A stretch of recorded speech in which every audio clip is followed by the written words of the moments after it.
জয়গুরু। ওং শ্রী পরমাত্মনে নমঃ। ওং কৃষ্ণং নারায়ণং বন্দে কৃষ্ণং বন্দে ব্রজপ্রিয়ম কৃষ্ণং দৈপায়নং বন্দে কৃষ্ণং বন্দে পৃথাসুতম। শ্রীমদ্ ভাগবত মহাপুরাণ প্রথম স্কন্ধ এর আগের ভিডিওতে আমরা পেয়েছি মহারাজ পরীক্ষিত কর্তৃক কলিযুগের দমন।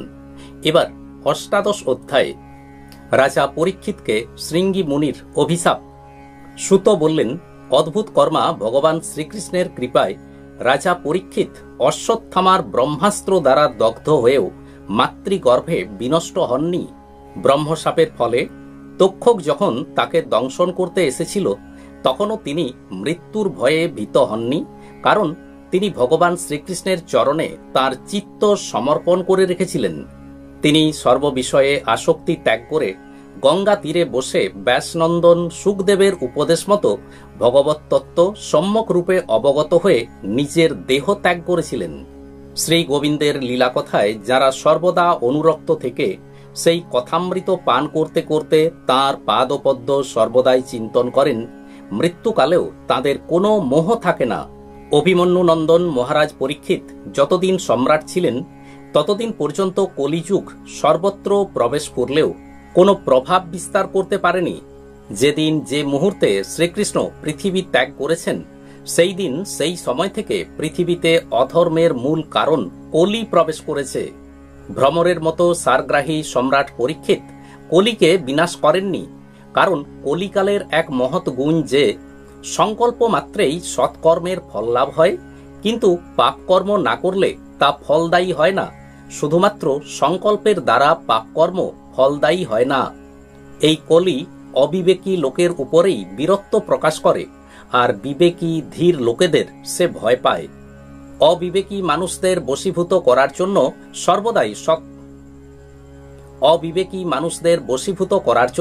সর্বদাই তৎপর থাকে। হে শৌনকাদি ঋষিগণ, ভগবান শ্রীকৃষ্ণের বিভিন্ন ঘটনা সম্বলিত মহারাজ পরীক্ষিতের পরম পবিত্র চরিত কথা বর্ণনা করলাম। আপনারা এই প্রশ্নই করেছিলেন। ভগবান শ্রীকৃষ্ণ কীর্তনযোগ্য বহুবিধ লীলা করেছেন, সেই জন্য তার গুণ ও লীলা সম্বন্ধীয় যে সকল কথা আছে কল্যাণকামী মানুষের সেই সবই শ্রবণ ও কীর্তন করা কর্তব্য। ঋষিগণ বললেন, হে সৌম্যসুত, আপনি দীর্ঘায়ু হন, কারণ আমাদের মতো জীবের কাছে আপনি ভগবান শ্রীকৃষ্ণের অমৃতময়ী মোক্ষপ্রদ নির্মল কীর্তি কাহিনী পরিবেশন করেছেন। যজ্ঞ করতে করতে তার ধোঁয়াতে আমাদের শরীর বিবর্ণ হয়ে গেছে, তবুও এই কর্মের ফল পাবো কিনা সন্দেহ। এই সময়ে আপনি তো ভগবান শ্রীকৃষ্ণের পাদপদ্মের সুমধুর মকরন্দ পান করিয়ে আমাদের তৃপ্ত করেছেন। ভগবত ভক্তগণের ক্ষণকালের সৎসঙ্গের সঙ্গে স্বর্গ অথবা মোক্ষেরও তুলনা চলে না। জাগতিক বিষয়ের তো কথাই নেই। এমন কোন রসজ্ঞ ব্যক্তি আছে যে মহাপুরুষদের একমাত্র জীবন সর্বস্ব শ্রীকৃষ্ণের লীলা কথায় পরিতৃপ্ত হয়ে যাবে? সর্বপ্রকার প্রাকৃত গুণাতীত ভগবানের অচিন্ত অনন্ত কল্যাণময় গুণরাশির অন্তত শিব বিরিঞ্চি প্রমুখ পরম যোগীগণও খুঁজে পাননি। হে বিদ্বন, আপনি ভগবানকেই আপনার জীবনের ধ্রুবতারা বলে মনে করেন। সুতরাং সৎপুরুষদের একমাত্র আশ্রয় শ্রী ভগবানের উদার ও পরম বিমল চরিত্র আমাদের মতো শ্রদ্ধালু শ্রোতাদের কাছে বিস্তারিতভাবে বর্ণনা করুন। সেই পরম বৈষ্ণব মহামতি পরীক্ষিত সুখদেবের মুখ থেকে যে জ্ঞানের উপদেশ শুনে মোক্ষস্বরূপ শ্রী ভগবানের পাদপদ্ম লাভ করেছিলেন, আপনি অনুগ্রহ করে সেই জ্ঞান এবং পরীক্ষিতের পরম মধুর পবিত্র উপাখ্যানের বর্ণনা করুন, কারণ তার মধ্যে কোনো কিছু গোপন করা হয়নি, আর ভগবত প্রেমের অপূর্ব যোগনিষ্ঠার নিরূপণ করা হয়েছে। অবশ্যই তার প্রতি পদে ভগবান শ্রীকৃষ্ণের লীলা কাহিনীর বর্ণনা রয়েছে। ভগবানের প্রিয় ভক্তদের সেই সব প্রসঙ্গ শুনতে বড়ই আনন্দ হয়। সুত বললেন, অহো, বিলোম বংশে জন্মেও মহাত্মাদের সেবা করতে পেরে আমার জীবন সফল করতে পেরেছি, কারণ মহাপুরুষদের সঙ্গে সাধারণ আলাপচারিতায়ও নিচকুলে জন্মের দুঃখ শীঘ্রই দূর হয়। যারা মহাপুরুষদের একমাত্র আশ্রয়ে ভগবানের নাম কীর্তন করেন তাদের যে মনপীড়া থাকবে না সে কথা তো বলাই বাহুল্য। ভগবানের শক্তি অনন্ত, তিনি নিচেও অনন্ত। আসলে তিনি অনন্ত কল্যাণাদি গুণযুক্ত বলেই তাকে অনন্ত বলা হয়। বেদ তাকে অনন্ত বলে প্রতিপাদন করেছেন। ভগবানের গুণের সমকক্ষ যখন কেউ হতে পারে না, তখন তার থেকে বড় কেউ কি করে হতে পারে? তার গুণের বৈশিষ্ট্য বোঝাবার জন্য এই বললেই যথেষ্ট হয় যে লক্ষ্মীদেবী চরণ সেবা প্রার্থী ব্রহ্মাদি দেবতাগণকে পরিহার করে চলেন, সেই লক্ষ্মীদেবীও ভগবান না চাওয়া সত্ত্বেও উপযাচকভাবে তার চরণ রেণু সেবা করে থাকেন। ভগবানের শ্রীচরণ প্রক্ষালনের জন্য ব্রহ্মা যে জল সমর্পণ করেছিলেন, সেই জলই তার পাদনখ থেকে নিঃসৃত হয়ে গঙ্গাবাড়ি রূপে প্রবাহিত হচ্ছে। সেই গঙ্গাবাড়ি দেবাদিদেব মহাদেব সহ সমগ্র জগৎকে পবিত্র করছে। এই পরিস্থিতিতে শ্রীকৃষ্ণ ব্যতীত ত্রিভুবনে ভগবান শব্দের আর দ্বিতীয় কোনো অর্থ কি হতে পারে? যে শ্রী গোবিন্দ চরণে অনুরক্ত হয়ে সাধু বিবেকবান ব্যক্তিগণ কোনো রকম দ্বিধা না করে দেহ গেহাদিতে দৃঢ় আসক্তি ত্যাগ করেন এবং ভাগবত পরমহংসপদ প্রাপ্ত হন, যে স্থিতিতে অহিংসা এবং আত্যন্তিক শান্তি স্বাভাবিকভাবে বিরাজ করে। হে সূর্যতুল্য ভাস্বর মহাত্মাগণ, আপনারা আমাকে যে প্রশ্ন করেছেন, নিজ বুদ্ধি অনুযায়ী তার উত্তর জানাচ্ছি। পাখিরা যেমন তাদের নিজ শক্তিমতো আকাশে বিচরণ করে থাকে, সেই রকমই পণ্ডিতগণও নিজ নিজ বুদ্ধি অনুসারেই শ্রীকৃষ্ণ লীলা কীর্তন করে থাকেন। একদিন মহারাজ পরীক্ষিত ধনুর্বাণ নিয়ে মৃগয়া করতে বনে গিয়েছিলেন। হরিণের অনুসরণ করতে করতে তিনি অত্যন্ত ক্লান্ত, ক্ষুধার্ত ও পিপাসার্ত হয়ে পড়েন। কোথাও কোনো জলাশয় দেখতে না পেয়ে খুঁজতে খুঁজতে তিনি এক ঋষির আশ্রমে এসে উপস্থিত হন। সেখানে একজন ঋষিকে নিমিলিত চোখে শান্তভাবে আসনে উপবিষ্ট দেখতে পেলেন। ঋষি মন, প্রাণ ও ইন্দ্রিয় বর্গ এবং বুদ্ধির থেকে প্রতিনিবৃত্ত হয়ে সংসারের ঊর্ধ্বে জাগ্রত, স্বপ্ন ও সুষুপ্তি তিন অবস্থা থেকে নিবৃত হয়ে নির্বিকার ব্রহ্মরূপ তুরীয় স্থানে অবস্থান করছিলেন। বিক্ষিপ্ত জটাজাল ও রুরু নামক কৃষ্ণ মৃগচর্মে তার শরীর আবৃত ছিল। এই রকম অবস্থায় পিপাসায় কাতর রাজা পরীক্ষিত তার কাছে জল প্রার্থনা করলেন। সামান্য তৃণের আসন অথবা ভূমিতে পর্যন্ত উপবেশন স্থান নির্দেশের ভদ্রতা না পেয়ে কেউ তাকে অভ্যর্থনা না করাতে, পাদ্য, অর্ঘ্য, এমনকি একটু সাদর সম্ভাষণও না পেয়ে নিজেকে অবজ্ঞাত মনে করে তিনি অত্যন্ত ক্রুদ্ধ হলেন। হে শৌনক, ক্ষুধা ও তৃষ্ণায় কাতর মহারাজ পরীক্ষিতের সেই ব্রাহ্মণের প্রতি ঈর্ষা ও বিদ্বেষ জন্মালো। এই রকম ভয়ানক ক্রোধ ও মাৎসর্য মহারাজ পরীক্ষিতের জীবনে আর কখনো হয়নি। আশ্রম থেকে বেরিয়ে আসার সময়ে অত্যন্ত ক্রোধবশত ধনুকের অগ্রভাগ দিয়ে একটা মৃত সর্প উঠিয়ে তিনি ঋষির গলায় ঝুলিয়ে দিয়ে নিজের প্রাসাদে ফিরে এলেন।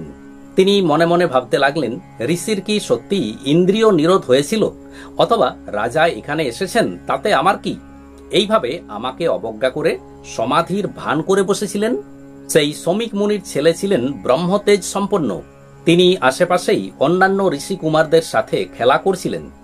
তিনি যখন শুনতে পেলেন যে রাজা তার পিতার সাথে দুর্ব্যবহার করেছেন, তখন তিনি বলতে লাগলেন, বড়ই আশ্চর্য, এইসব নরপতিবাচ্য ব্যক্তিগণ উচ্ছিষ্টভোজী কাকের মতো হৃষ্টপুষ্ট হয়ে কি রকম অন্যায় করছে। ব্রাহ্মণদের দাস হয়েও দরজায় প্রহরারত কুকুরের মতো নিজেদের প্রভুকেই তিরস্কার করছে। ব্রাহ্মণরা ক্ষত্রিয়দের তাদের দ্বারপাল রূপে নিযুক্ত করেছেন। তাদের উচিত দরজায় দাঁড়িয়ে পাহারা দেওয়া। ঘরের মধ্যে ঢুকে প্রভুর বাসনে খাবার খাওয়াতে তাদের অধিকার নেই। সুতরাং কুপোতগামীদের শাসক ভগবান শ্রীকৃষ্ণ পরম ধামে গমন করার পর এই ধর্ম মর্যাদা লঙ্ঘনকারীকে আমি আজ শাস্তি দেব। আমার তপবল তোমরা দেখো। নিজের বন্ধুদের এই কথা বলে ক্রোধে রক্তচক্ষু সেই ঋষি বালক কৌশিকী নদীর জলে আচমন করে তার বজ্রতুল্য অভিশাপ বাক্য উচ্চারণ করলেন। কুলাঙ্গার পরীক্ষিত আমার পিতাকে অপমান করে মর্যাদা লঙ্ঘন করেছে, সুতরাং আমার আদেশে আজ থেকে সপ্তম দিনে তাকে তক্ষক নাগ দংশন করবে। এরপরে সেই বালক নিজের আশ্রমে প্রবেশ করে পিতার গলায় সর্প দেখে দুঃখে কাতর হয়ে উচ্চস্বরে রোদন করতে লাগলেন। হে বিপ্রবর শৌনক, শ্রমিক মুনি তার ছেলের বিলাপ শুনে ধীরে ধীরে চোখ খুললেন এবং দেখলেন যে তার গলায় এক মৃত সর্প ঝুলছে। সেই সাপটিকে ছুঁড়ে ফেলে দিয়ে তিনি ছেলেকে জিজ্ঞাসা করলেন, হে বৎস, তুমি কাঁদছ কেন? কেউ কি তোমার কোনো ক্ষতি করেছে? পিতার এই প্রশ্নের উত্তরে ঋষি বালক সমস্ত বৃত্তান্ত নিবেদন করলেন। রাজার প্রতি অভিশাপের কথা শুনে ব্রহ্মর্ষি শ্রমিক পুত্রের কর্মটি সমর্থন করতে পারলেন না। তার মতে পরীক্ষিতকে শাপ দেওয়া উচিত হয়নি। তিনি বললেন, অহো মূর্খ বালক, তুমি মহাপাপ করেছ। দুঃখের কথা যে সামান্য ত্রুটিতে তুমি তাকে এত শাস্তি দিয়েছ। তোমার বুদ্ধি এখনো পরিপক্ক হয়নি। ভগবৎ স্বরূপ রাজাকে সাধারণ মানুষের সমান মনে করা তোমার উচিত হয়নি, কারণ নরপতির প্রবল প্রতাপে সুরক্ষিত ও নির্ভয় হয়েই প্রজাগণ নিজ নিজ মঙ্গল সাধনে নিরত হয়েছে। নৃপতির রূপ ধারণ করে নারায়ণ যখন পৃথিবীতে না থাকবেন, তখন চোর ডাকাতের বৃদ্ধি হবে এবং অরক্ষিত মেষপালের মতো প্রজাগণ অল্পকাল মধ্যেই নষ্ট হয়ে যাবে। রাজার নিধন হলে অরাজক অবস্থায় দস্যু তস্করেরা অবলীলাক্রমে যে পাপ করবে তার সঙ্গে আমাদের সম্বন্ধ না থাকা সত্ত্বেও আমরাও তার জন্য দায়ী হব। কারণ রাজা না থাকলে লুঠতরাজ বৃদ্ধিপ্রাপ্ত হবে, তারা নিজেদের মধ্যে হানাহানি করবে, কটু কথা বলবে এবং গবাদি পশু, নারী এবং ধন সম্পত্তি অপহরণ করতে থাকবে। তখন চার ধর্মের বর্ণাশ্রমাচার সম্পন্ন বেদবিহিত সনাতন ধর্ম লুপ্ত হয়ে যাবে। অর্থলোভ এবং কামনা বাসনায় উন্মত্ত হয়ে মানুষ কুকুর এবং বানরের মতো যথেচ্ছ আহার বিহারে বর্ণ সংকরের সৃষ্টি করবে। সম্রাট পরীক্ষিত স্বয়ং মহাযশস্বী ও ধর্মরক্ষক। অনেক অশ্বমেধ যজ্ঞ তিনি করেছেন। তিনি ভক্ত চূড়ামণি। সেই রাজর্ষি খুদ পিপাসায় কাতর হয়ে আমাদের আশ্রমে এসেছিলেন।